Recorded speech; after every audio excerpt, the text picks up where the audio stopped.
the do not call list, at least the way that I understand it in the state of Colorado, is it's only for residents. It's not applicable to businesses, which is why they get your business phone number and they have free. Okay? So yeah, it's a little harder. It makes it a little bit more challenging. And there are those business people out there who decided that the risk, isn't that great of having any type of backlash on them, so they do it. And to Michael's point, somewhere there has to be some value in doing it. So, yeah, we all know it's annoying. So, lesson to be learned here. How do you want your company to be viewed by your customers? Right? If they're thinking, oh, she's spamming me with email, she's calling me and leaving annoying messages, I'm never doing business with these people. Or, boy, last month I opted in for that newsletter and here it is. I'm joyfully reading this because this has information that is valuable to me. It's information that's relevant. It's information I asked for. And as long as you're not overdoing it where you become obnoxious, it can be a very strong and very good marketing tactic. So it's a matter of finding that right balance. Okay. Are we good here, Marco? Yeah, well, I would just add that there's mailing list services, where you can build your email list, and the service handles unsubscribing people, letting people subscribe, changing preferences, Of course. and all that. And so, it helps. Now, it helps you comply with the law. Absolutely, yeah. So if any of you have used anything like Constant Contact or MailChimp or Emma, what are some of the other ones that are out there? Those are the big ones that I'm aware of. They have the ability where someone can easily subscribe or easily unsubscribe.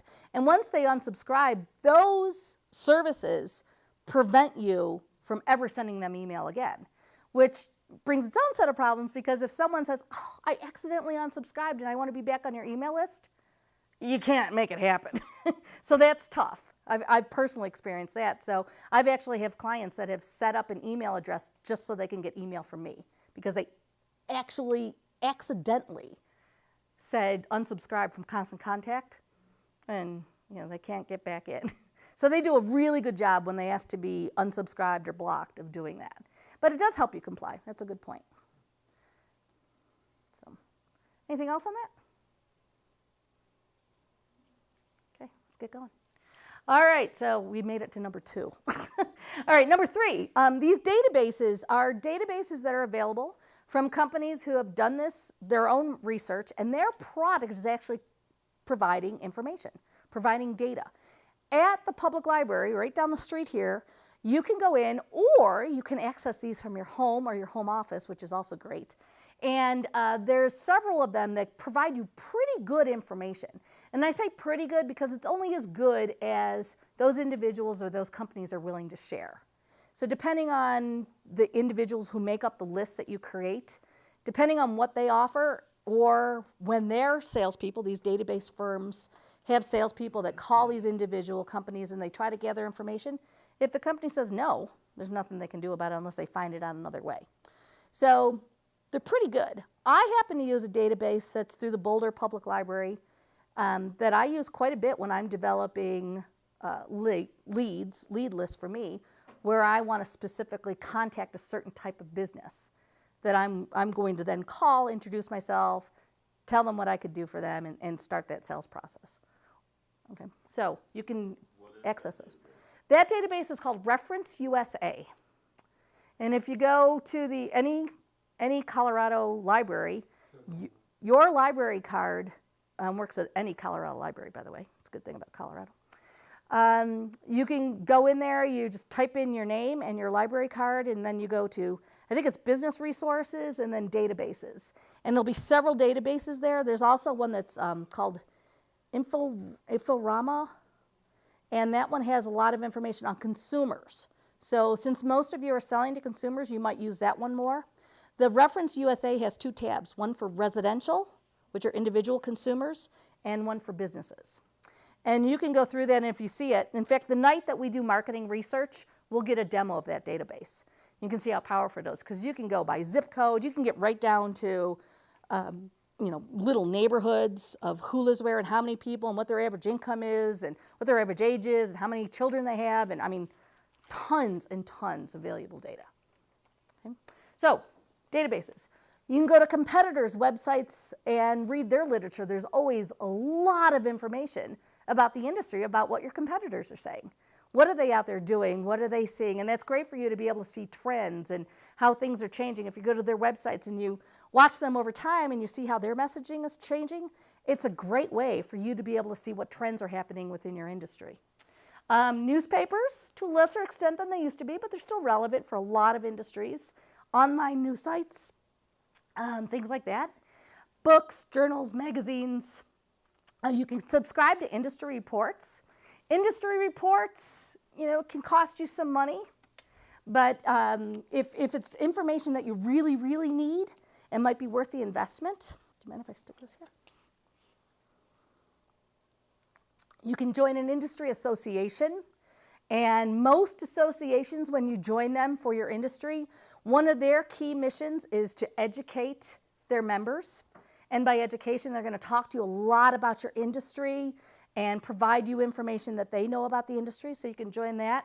You can attend industry continuing ed offerings and things like that. So anything that gets you more involved in the industry that you participate in, or the industries that you want to sell into.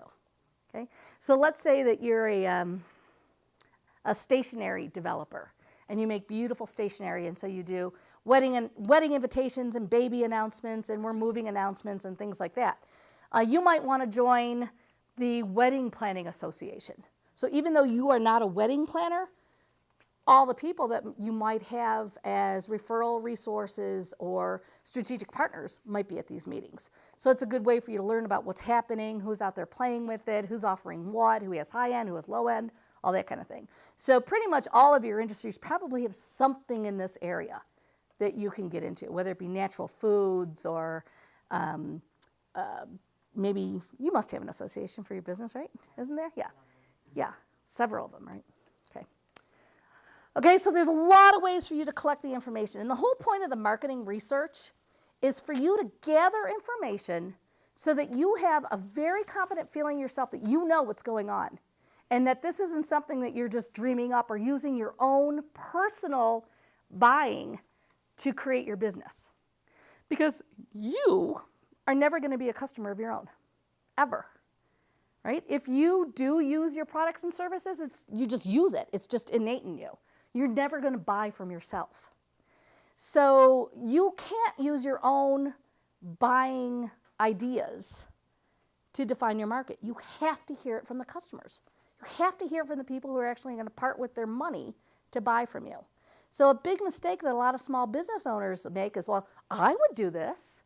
I would spend money on this. I would do that. And you're actually the worst person, because of course you would spend money on this. You love it. It's your passion. Right? So don't depend solely on your gut for this. There's other places where I'll tell you to trust your gut, not with this one. I want to see real empirical vetted data for you to make your tough decisions on. Okay? This will save you time, this will save you money, and this will help you make really good decisions for your business if you do good research. So right now, for those of you who are just starting your businesses and who are in that information gathering mode, when you're out and about and you're talking to people, ask people. Just ask. People are very willing to share anything you want to know. And not just individuals, but ask other businesses that you're going to work with. Ask the vendors that you're going to buy your products from. Ask what's going on. Ask them, how can we help you? How much are you willing to pay? How many bells and whistles do you want? What's the absolute minimum that you need in order to buy this product or service? What would absolutely delight you? What makes you happy? Who do you buy from now? What don't you like about them? How could we improve? Just ask these questions in regular types of conversations. You will gather a boatload of really valuable information. Okay? Any questions on this? Okay, now we're going to move to target market. Target market is one of the most important things that you can do to really save yourself a lot of money and get good marketing results. Because you could either be a small business with a big net, throwing it out there and hoping to get a few customers, or you could be a small business with a small net that goes exactly where those customers are and scoop them up. What do you think is a more effective methodology? Yeah. You want to go where your customers are. You don't want to market to everybody because everybody is not your customer. So that's why things like newspaper advertising and radio advertising is often not a really good tactic or strategy for small business owners because we have really defined markets. Now, when you're big and you have big budgets, of course you can do that kind of advertising. But for now, when you don't, you want to find those ways that really get exactly to the people who are going to buy your products, not out to everybody, because it'll be wasted on how many ears and how many eyes. Okay? So you want to know as much as possible about your potential customers. You want to know everything about them. And you want to create a profile of your target market. In your workbooks, there's some really good examples of ways that you can create a target market. Anyone got? Oh, let me grab a workbook. In the section that is back here, and I can't remember exactly where it's at, but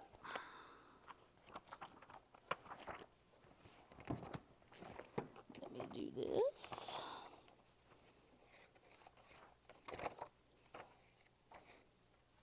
Okay, it's on session 4, page 49.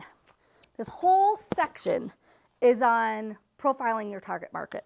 And see, it's got this nice worksheet here for you where it asks a whole bunch of questions, and all you have to do is answer the questions. And I say all you have to do because it's hard to get the right answer. There's probably 20, 30, 40 answers that could be correct. You want to find the most correct. And it doesn't just have to be one answer, it could be several. But you want to have the ones where it's the most ripe area for you to be marketing, so that every marketing dollar, every hour of energy that you put into this really pays back. So this is a really good outline for you to use. And on this side over here, it defines a lot of these things so you can really understand what they're looking for. We're going to talk a little bit more about this in a couple of slides. But if you use that workbook as a good outline for you and just have those questions and have those good answers and you put that into a narrative form in your business plan, you'll have a really good profile. Okay? You want to understand your target market because it's going to have you have better results, it's going to save you time, it's going to save you money. Okay, so I like to use the example of zebras. Right? If I've determined that my target market is a zebra, I want to know everything about those zebras. Right? I want to know where they eat, where they sleep, who do they hang out with, who are their natural predators, who are their buds. I want to know everything about those zebras so that when I'm marketing to them, when I'm sending them my sales and marketing messages, I'm talking directly to them, right? So you want to know everything about them. Use the same idea when you're thinking about talking to your potential customers, your potential clients, your potential patients. You know, what do they need? What turns them on? What problems do they have? What are you going to solve for them, right? Once you identify who your zebras are, then you just want to market only to those zebras. Talk in their language. If there's monkeys out there, who cares? The monkeys don't live in the savannah. The monkeys live in the jungle. They're not even anywhere near the zebras. Right? So you want to have all your message go to the zebras and forget the monkeys. You don't care about that. Now, 3, 5, 10 years down the road, you might have the whole zebra market just wrapped up and you're happy as could be and you're looking for other markets and you might decide, hey, now maybe monkeys are a good place for us to sell. Then you can redo this exercise again for the monkeys. But for right now, when you're starting up and you need customers and you need revenue, you stick with the zebras. It's kind of a weird way for us to think about it, but I had to put a handle on it. What could you call them?